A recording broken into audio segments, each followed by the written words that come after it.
Amigos, estamos ya en el espacio de Entre Periodistas. Hoy vamos a hablar sobre la Revolución de Abril, ese episodio tan importante para todos nosotros los dominicanos y con lo que nosotros hemos marcado la historia a nivel internacional. Así es. ¿Qué puedes decir, Miguel? No, se pueden decir muchas cosas. De esa Revolución de Abril de 1965, ya se van a cumplir esta semana 54 años. Ese episodio es el acontecimiento armado, el conflicto armado más importante que ocurrió en el siglo pasado en nuestro país. Cada año se recuerda y se Sí, rememora. por las repercusiones nacionales e internacionales que eso tuvo. O sea, tú dices, bueno, como muchos jóvenes de ahora no conocen el origen, las causas de ese acontecimiento, o sea, por qué se produjo. En palabras muy simples, ese fue un estallido, una insurrección cívico-militar. Y mira que es una historia reciente, Miguel, pero realmente sí, no, pero no se maneja. para los millennials y centennials, esa es una historia pasada a la cual probablemente nunca le pongan mucha atención. Sí. Pero para ellos es bueno decirles que este fue una insurrección de jóvenes militares y de políticos civiles, especialmente miembros del Partido Revolucionario Dominicano, contra el triunvirato. ¿Qué era el triunvirato? Bueno, el triunvirato era un gobierno de tres, que luego quedó descompuesto y solamente quedaron dos personas, un triunvirato. Vamos un poco más atrás en la historia. En diciembre de 1962, es decir, ya después que casi un año después que había caído la dictadura de Trujillo, se celebraron elecciones en el país. Juan Bosch, fundador del Partido Revolucionario Dominicano, ganó esas elecciones con una gran mayoría. Subió al poder como el primer presidente demócrata en 40 años en nuestro país. Representó un cambio en la historia, un cambio Totalmente, porque fueron elecciones democráticas, las primeras en 40 años. Él las gana y llega con un discurso renovador, de cambio democrático, impulsa una nueva constitución, la del 63, que establece muchísimas ventajas para los ciudadanos, para el pueblo. Entonces, un grupo de la oposición, que era minoritario, comenzó a conspirar contra Juan Bosch, diciéndole que era comunista, que llevaba a la República Dominicana a un Estado socialista. Pues esa era su intención. Ahora, entonces, Miguel, uno no se explica por qué esa minoría criticaba a Juan Bosch si el sistema socialista y comunista de ese momento era en favor de la población. Bueno, lo que pasa es que el referente inmediato era el de Cuba, con Fidel Castro. O sea que Fidel Castro se alza con el poder luego de una guerrilla en Sierra Maestra, en Cuba, y cuando se declara partidario del comunismo, bueno... Entonces el sistema capitalista sale inmediatamente en contra. Ajá, bueno, comenzó entonces a producirse una reproducción del modelo cubano mediante insurrecciones populares en muchas partes de América Latina. Los Estados Unidos y los políticos de derecha de la República Dominicana entendían que Bosch era parte también como de esa escuela que favorecía, de esa línea ideológica que favorecía Pero es que comunismo. eso es lo que nos explica, Miguel. ¿Por qué si los Estados Unidos, que son de un régimen capitalista, son los que se oponen al gobierno comunista y socialista, por qué había tanta gente dominicana aquí que estaba con los Estados Unidos y no estaba con el gobierno y no estaba con los dominicanos? Y con ese cambio que representaba el profesor Bosch. Te la voy a dar con la explicación. Oye lo que ocurre. Esos partidos de oposición minoritarios, porque Bosch con su PRD ganó con el 58 y pico % de los votos. El resto era minoritario. Entonces, que la gente quería el socialismo en ese momento. Bueno, es que Juan Bosch no predicó un socialismo. Juan Bosch predicó un gobierno democrático abierto para con aristas que la gente decía, los enemigos dijeron, eso es socialismo, eso es comunismo. Bueno, el caso, déjame explicarte que Bosch encuentra la oposición de esos grupos, esos grupos encuentran la alianza de los Estados Unidos, que tenían el temor de que Bosch fuese una reproducción de Fidel Castro aquí. La segunda Cuba. Exactamente. Y también encuentra un rechazo de la iglesia. Y por ende, de los militares que estaban, no eran muy simpáticos con Juan Bosch. Entonces, esos militares... Es que, perdón, los militares son gente que ya venían con una disciplina. Era difícil aceptar un cambio y una transformación.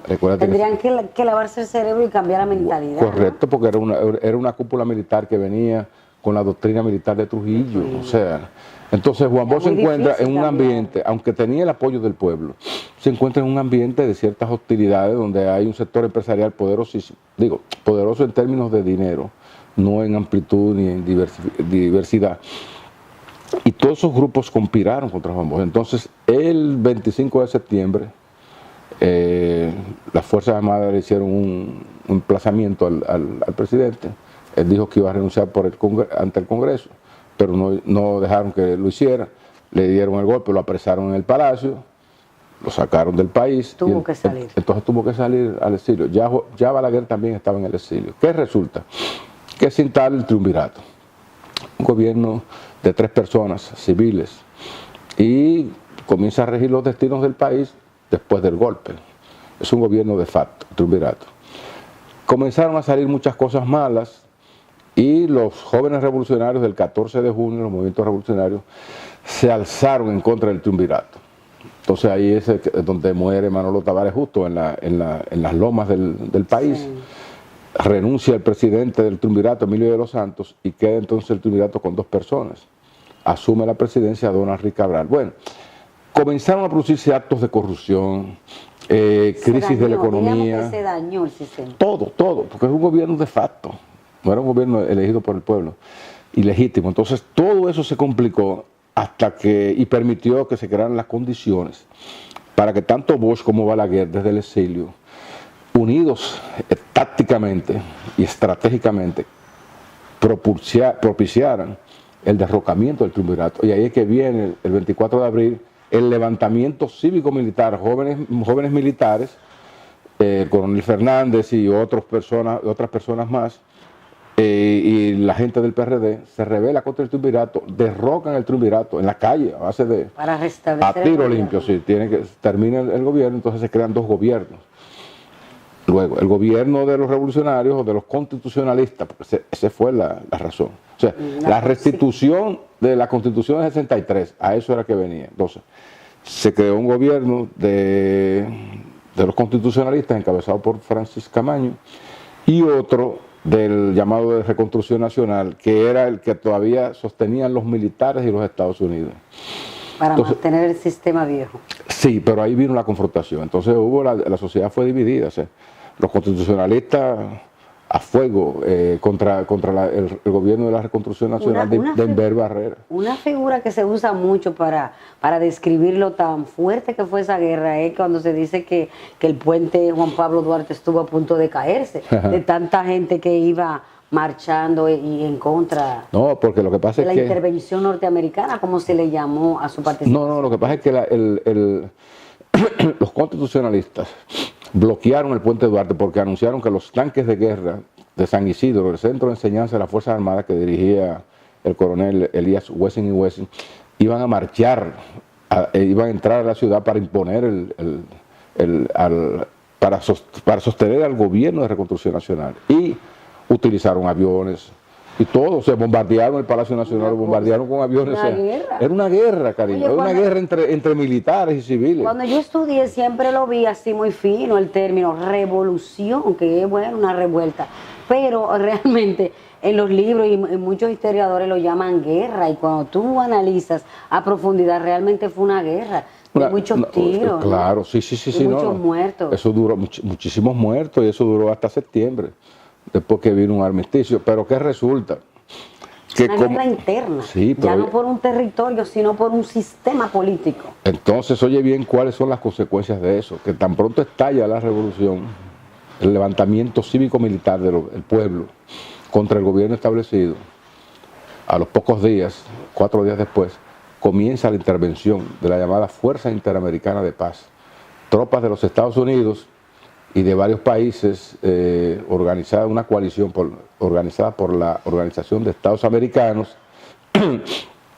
Entran esas tropas militares a la República Dominicana para tratar de sostener ese gobierno de Reconstrucción Nacional y bloquear el avance del grupo constitucionalista, que quedó relegado, quedó concentrado en Ciudad Nueva, en Gascue, en un lugar muy, muy pequeño. Entonces establecieron barricadas alrededor de esa zona de Ciudad Nueva, la capital, para que no avanzara la revolución. Entonces, en esa confrontación hasta septiembre duramos.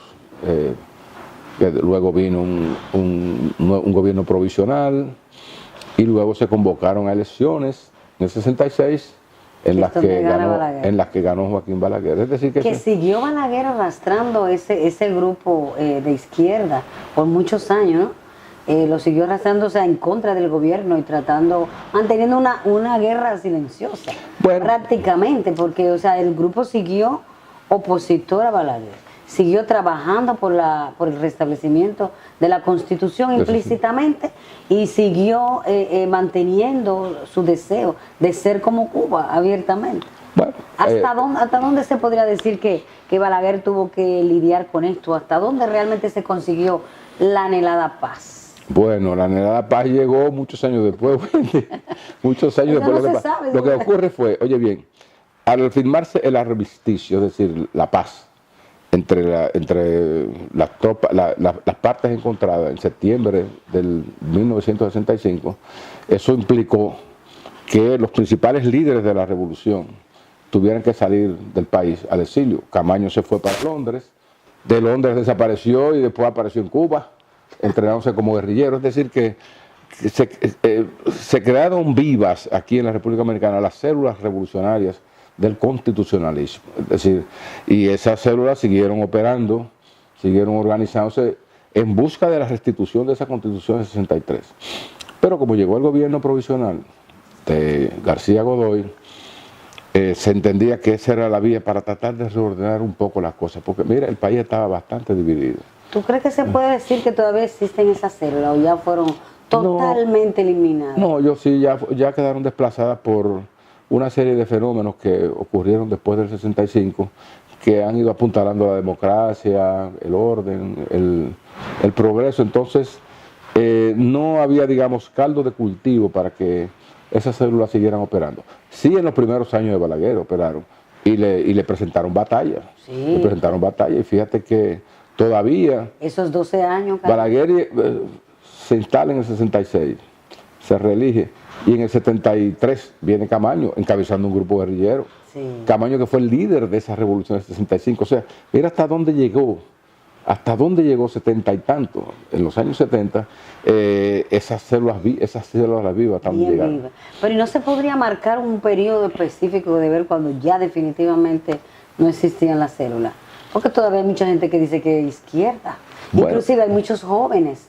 Todas esas organizaciones civiles ahora que luchan por los mismos motivos que luchaba Juan Bosch y por las mismas cosas que establecía esa Constitución del 63, existen por ahí con nombres de organizaciones ciudadanas y cosas que más o menos promueven no el socialismo y el comunismo, sino que las personas estén bien. Pero no se podría considerar eso como pequeñas células vivientes que quedan. No, porque fíjate que desde el 78 en adelante, cuando Balaguer deja el poder, en esa etapa de los 12 años, que fue muy dura, bueno, entra el PRD. Que era el opositor. Que era el partido de Bosch, recuérdate. Cuando Bosch lo fundó, él fue el fundador. Entonces, ¿qué resulta? Que ese PRD que llega al poder 8 años, está nutrido con muchos de esos comandantes, de esos comandantes de esos grupos fueron integrándose. Luego volvió Balaguer, oye bien, en el 86, durante 10 años hizo un gobierno diferente, ya no era un gobierno confrontacional con la izquierda, ya las izquierdas se habían ido acomodándose. Sí, entonces luego de ahí en adelante, llegan los gobiernos del Partido de la Liberación Dominicana, es decir, los gobiernos de Bosch. No hay por qué rebelarse contra el gobierno del partido de Bosch. Sí, entonces ahí estaba la oportunidad para reimplantar de alguna u otra manera la Constitución del 63. Que eso es lo que se ha venido haciendo desde 2010. Pero ha sido reformada muchísimas veces la Constitución, pero siempre manteniendo el mismo principio de favorecer la... En alguna medida, o sea, las reminiscencias de la Constitución del 63 se ven reflejadas en la Constitución de 2010, que es la de Leonel Fernández cuando establece un Estado social y de derecho en la República Dominicana. Claro, las condiciones históricas van cambiando, las condiciones en el tiempo. Ya no estamos, digamos, en aquellos momentos en que había como te digo, ese caldo de cultivo para la sublevación. Ha evolucionado como todo, pero qué bueno que repasemos la historia, porque así uno lo compara con lo que está pasando ahora, inclusive claro. Ya que hemos mencionado todos los gobiernos, nos falta el actual de Danilo, donde mucha gente le ha tildado de tendencia socialista, tanto por su forma de trabajar directamente con la gente y no ser, ser un negociador astuto con los Estados Unidos, siempre en favor de la gente y las comunidades. Esa tendencia también que existe en muchos países latinoamericanos, esta no existiría en la mente de esa juventud izquierda, deseos de hacer también un gobierno que sigue esa tendencia. ¿Tú no crees? Bueno, no he todavía tomado el pulso de esa situación. Lo que yo sí te puedo decir es que en estos momentos hay una generación emergente que tiene otras prioridades, otros pensamientos, otras ideas sobre la sociedad y cómo desarrollarlo. O sea que no caben ahí, digamos, matices ideológicos. Con esta nueva generación que va empujando, es una generación que desea y propicia el cambio tecnológico, la optimización de la producción. La gente no está en eso y que la revolución. No, ya la gente aquí en este momento no está pensando nadie en revolución armada, ni en Cuba, ni nada de eso. O sea, no, ya son modelos que jugaron un papel en un momento de la historia. Ahora estamos en otro, o sea, en otro totalmente diferente. Sí, así es. Lo que pueden venir ahora son las guerras tecnológicas. Eso. Y el control de los mercados, no hay de la economía. No hay de más guerra, de nada. Sí, siempre habrá posibilidad en un mundo donde hay potencias que quieren repartirse el predominio y la influencia mundial, de que guerreen por cualquier cosa. Puede haber una guerra por el control del espacio, sí. Puede haber una guerra por el control de la economía, puede haber una guerra por el control de la tecnología, qué sé yo, por muchas razones. Y una guerra por el control de la comunicación. La última sería el control de la mente. Ya. Bueno, ¿Quién controla la mente de la humanidad? Hasta ahí nadie ha podido llegar. Señor. En otros entre periodistas podemos analizar eso, al control de la mente. Bueno, vamos a investigar sobre ese tema y estaremos entonces analizando. Pero esta enseñanza de esta guerra de revolución de abril es siempre propicia para recordar los hechos anteriores y saber por qué está ocurriendo lo que está ocurriendo ahora. Así es, y será hasta la próxima que estaremos con ustedes de nuevo Entre Periodistas.